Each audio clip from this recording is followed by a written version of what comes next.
Memberi itu sulit? Iya, sulit. Mari kita belajar firman Tuhan hari ini. Mari berdoa.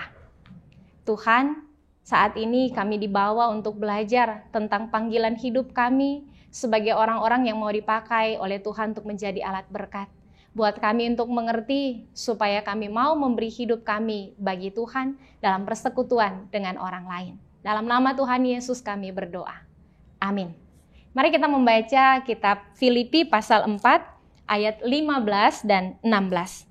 Kamu sendiri tahu juga, hai orang-orang Filipi, pada waktu aku baru mulai mengabarkan Injil ketika aku berangkat dari Makedonia, tidak ada satu jemaat pun yang mengadakan perhitungan hutang dan piutang dengan aku selain daripada kamu.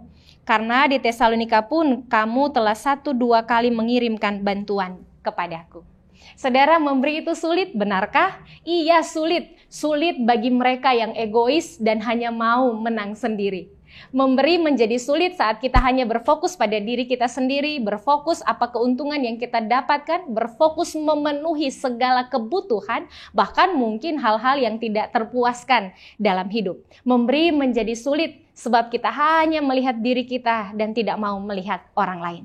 Hari ini kita belajar dari kisah Paulus dan jemaat di Filipi. Bagaimana Paulus mengungkapkan tentang dirinya yang mendapatkan bantuan dari jemaat di Filipi. Tidak hanya ketika ia ada dalam penjara, tetapi juga pada saat dia mengerjakan pekabaran Injil. Dia melakukan tugas dan tanggung jawabnya. Jemaat di Filipi memberi dia dukungan, baik sejak dia masih ada di luar penjara dan mengerjakan pekabaran Injil, tapi juga ketika ia harus terpenjara karena akibat dari pekabaran Injil itu. Dari sini kita belajar beberapa hal. Pertama, bahwa Tuhan memberkati Paulus dan memakai dia untuk menjadi alat yang mendorong jemaat Filipi bertumbuh, supaya jemaat mengenal Tuhan dan jemaat memiliki iman yang semakin dewasa secara rohani. Tetapi juga dalam perjalanan pekabaran Injil, Tuhan memakai jemaat di Filipi untuk memberkati Paulus, bahkan ketika dia ada di masa-masa yang penuh kesesakan, ketika Paulus ada dalam penjara. Dari sini kita belajar bahwa pertama, Tuhan memakai kita untuk menjadi berkat bagi orang lain, tapi juga Tuhan memakai orang lain untuk menjadi berkat dalam hidup kita.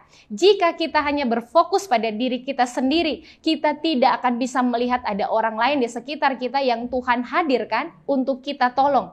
Tetapi juga kita akan menjadi terlalu egois, bahkan sombong, dan merasa paling mampu, sehingga kita tidak bisa melihat ada orang-orang yang Tuhan tempatkan di hidup kita untuk menolong kita. Kedua, saudara, kita belajar dari sini. Jangan pernah takut kekurangan dalam hal memberi. Tidak pernah ditinggalkan orang yang dipakai Tuhan untuk menjadi alat berkat.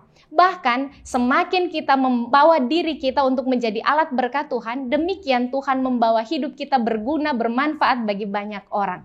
Tidak ada orang yang pernah kekurangan saat dia memberi hidupnya dipakai Tuhan untuk memberkati orang lain. Sebagaimana kesaksian Paulus, maka mari kita semua memberi diri kita dipakai Tuhan untuk mendukung, menolong, memberkati hidup orang-orang yang ada di sekitar kita. Mari berdoa. Tuhan Yesus, terima kasih.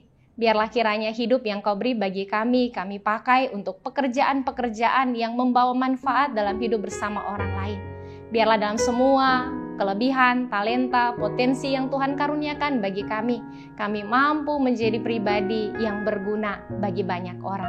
Karuniakan hikmat dan Roh Kudus supaya kami mampu mewujudkan itu dalam hidup kami setiap hari. Dalam nama-Mu ya Yesus Tuhan kami berdoa.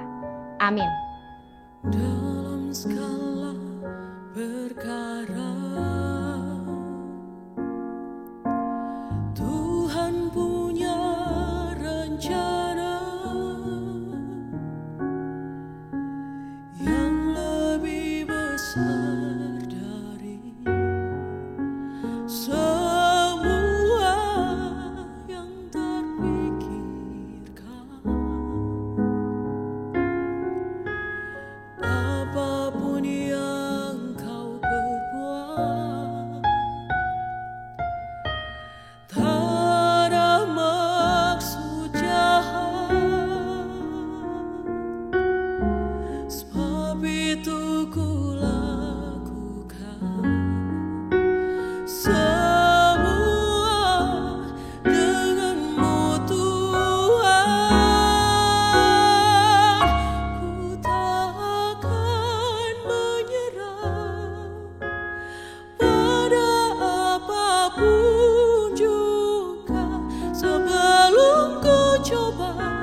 semua yang ku bisa, tetapi ku berserah.